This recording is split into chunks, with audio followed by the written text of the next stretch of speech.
Draw â ni rwan I Gegin Nansi ac mae hi'n gwneud cacennau arbennig ar gyfer y Pasg. Gegin Nansi! Wel, helo, Pasg hapus I chi gyd. Nansi dwi a chroeso I Gegin Nansi. Heddiw, rydw i'n mynd I ddangos I chi sut i'n gwneud Nythod Pasg. Easter nests.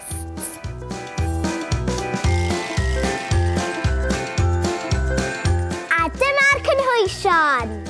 400 gram o fisgedi grawnfwyd. 400 gram o siocled. Dwi'n hoffi siocled. Wyau titw bach, lliwgar.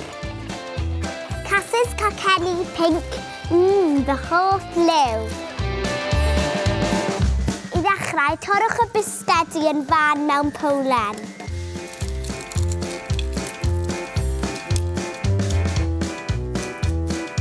Byddwch yn ofalus maen nhw'n gallu bod yn eitha pigog.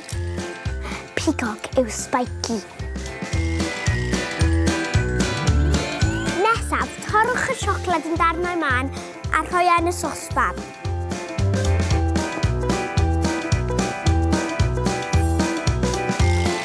Mi fydd o werth yr aros, gewch chi weld. Dyna ni, nesaf mae angen toddi'r siocled ar wres isel. Toddwch ydi melt. Cofiwch ei droi drwy'r amser. Mae bron yn barod. Ar ôl i'r siocled gyd doddi, cymysgwch yn dda gyda'r grawnfwyd.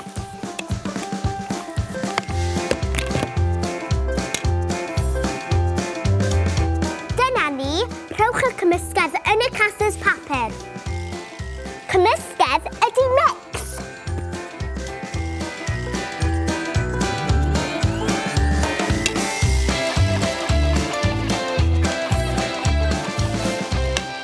Yn anffodus, mae'r siocled yn sticio yn y llwy, so bydd rhaid I chi fita fo.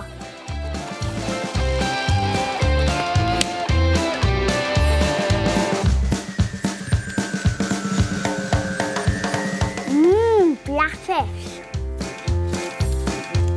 Gadewch i'r nythod setio am 2 awr cyn ei mwynhau efo paned o de. Mwynhau ydi enjoy. Ta-ta!